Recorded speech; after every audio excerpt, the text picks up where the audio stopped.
بسم الله الرحمن الرحيم الله ولي الذين آمنوا يخرجهم من الظلمات إلى النور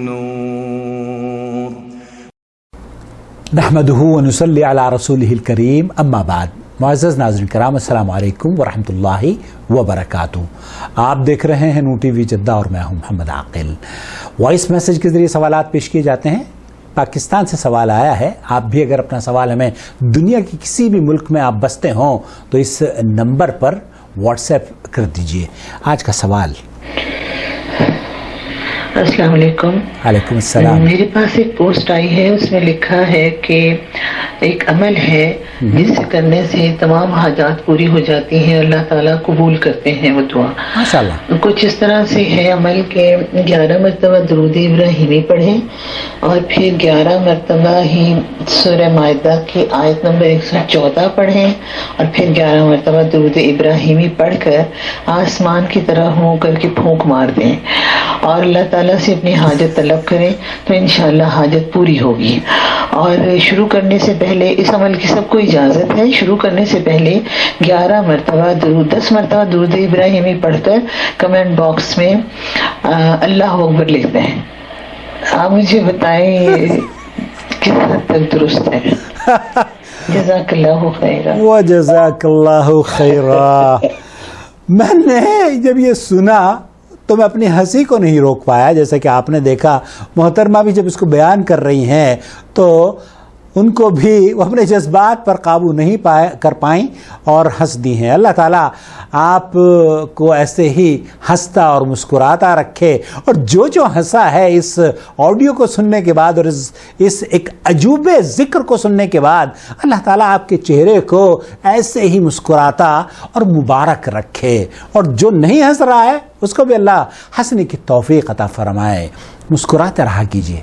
مسکرانا سنت ہے. ہمارے ایک دوست ہیں بہت پیارے، وہ یہ کہا کرتے ہیں کہ مسکراتے رہو. مسکرانا اسمائلنگ جو ہے وہ سنت ہے. خیر، آپ سے میں یہ عرض کر دینا چاہتا ہوں کہ اس ضمن میں دو چیزیں ہیں. ایک تو یہ قرآن پڑھنا اور دوسرے اول و آخر درود پڑھنا اور 10ویں درود کے بعد ان باکس میں کمنٹ لکھنا اور آسمان کی طرف پھونک مارنا. یہ تو بہت غنیمت انہوں نے بہت ہلکا ہاتھ رکھا ہے. اگر یہ کہہ دیتے کہ یہ ای میل ہے اللہ تعالیٰ کی، اس پر ای میل بھی کر دینا تو ان کا کچھ نہیں جاتا. دیکھیے، جو جھوٹے لوگ ہیں، جو اپنے آپ چیزوں کو فیبریکیٹ کرتے ہیں، اذکار، ذکر و اذکار اور طرح طرح کے وظیفے بیان کر کے بتاتے ہیں، اس سے یہ حاصل ہو جائے گا، اس سے کھویا ہوا واپس آ جائے گا، اس سے آپ امتحان میں پاس ہو جائیں گے، اس سے آپ فلانے کا دل جیت لیں گے، فلانے کے گھر میں فلانے نہ جانے کون کون سے وظیفے ان صوفی باباؤں نے اور دھوکے بازوں نے بنا کر عام کر دیے ہیں. اس میں کوئی دو رائے نہیں ہے. درود پڑھنا، درود ابراہیمی پڑھنا بڑی فضیلت کی بات ہے، لیکن اور قرآن کریم کی آیت پڑھنا، چاہے کوئی بھی قرآن کریم کی آیت کیوں نہ ہو، اس میں اللہ کے رسول صلی اللہ علیہ وسلم نے فرمایا کہ اجر ہے. الف لام میم 30 نیکیاں اس پر آپ کو ملتی ہیں. تو قرآن کریم کا پڑھنا، ایک آیت کا پڑھنا آپ کو اجر کا مستحق ٹھہراتا ہے. اور درود ابراہیمی کا پڑھنا، اس میں کوئی دو رائے نہیں ہے کہ وہ اجر کا مستحق ٹھہراتا ہے، آپ کے درجات کو بلند کرتا ہے. اور اللہ، یہ تو بہت بڑی فضیلت ہے. ان اللہ و ملائکتہ یصلون علی النبی. وہ کام آپ کرتے ہیں جو اللہ اور اس کے رسول صلی اللہ علیہ وسلم پر فرشتے کرتے ہیں.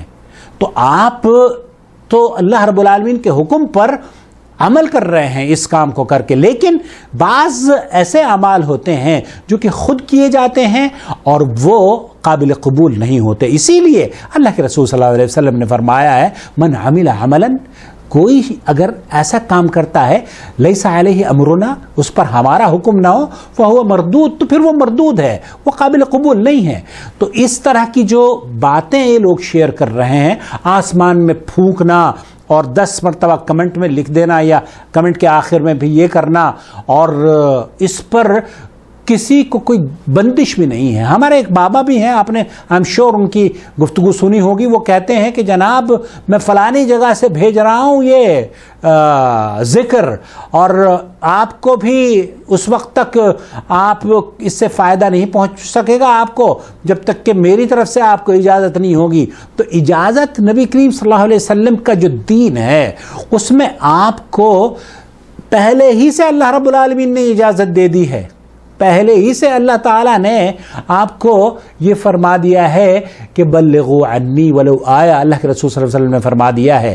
اور یہ بشارت کی باتیں ہیں, یہ خوشخبری کی باتیں ہیں, یہ نیکی کی باتیں ہیں. نیکی کی باتیں اگر ہم شیئر کریں گے تو اجر ملے گا, لیکن اگر یہ خود ساختہ وظیفے دوسروں کے ساتھ شیئر کریں گے اور کوئی بھی اسے سنت طریقے سے عمل کرنے کی کوشش کرے گا, کہے گا یہ تو بہت مبارک کام ہے, میری تو حاجت پوری ہو جائے گی, یا یقین جانیے اس کے گناہ میں آپ بھی شریک ہوں گے اور وہ بھی گنہگار ہوگا. کیوں؟ کیونکہ وہ ایک ایسا وظیفہ اپنے اوپر لاگو کر رہا ہے جس کی نظیر نہیں ملتی, قرآن اور سنت میں اس کا کوئی ثبوت نہیں ملتا. آپ اپنے آپ کرتے ہوں کریں, لیکن لوگوں کو اگر آپ یہ کہتے ہیں کہ ایسا کرو یہ فائدہ پہنچے گا, تو محترم آپ سے یہ سوال کرنا ہمارا حق بنتا ہے کہ ہم آپ سے پوچھیں کہ آپ کو کس نے بتایا کہ 11 مرتبہ ایسے ایسے کرو اور پھونک مارو, اور پھونک مارو گے تو اللہ رب العالمین آپ کی تمام حاجات کو پورا کر دے گا. نبی کریم صلی اللہ علیہ وسلم نے یہ طریقہ نہیں بتایا ہے, اس لیے یہ گمراہ کن طریقہ ہے. اور اللہ کے رسول صلی اللہ علیہ وسلم خیر الہدی ہدی محمد صلی اللہ علیہ وسلم, سب سے بہترین طریقہ, سب سے بہترین راستہ اللہ کے رسول صلی اللہ علیہ وسلم کا راستہ ہے. اسی راستے کو اختیار کیجئے, اور اس راستے پر چلنے کے لیے, اسے سمجھنے کے لیے, سچوں کے ساتھ رہنے کے لیے اور ان جھوٹے پیغامات سے بچنے کے لیے نور ٹی وی کو جوائن کر لیجئے. Thank you so much.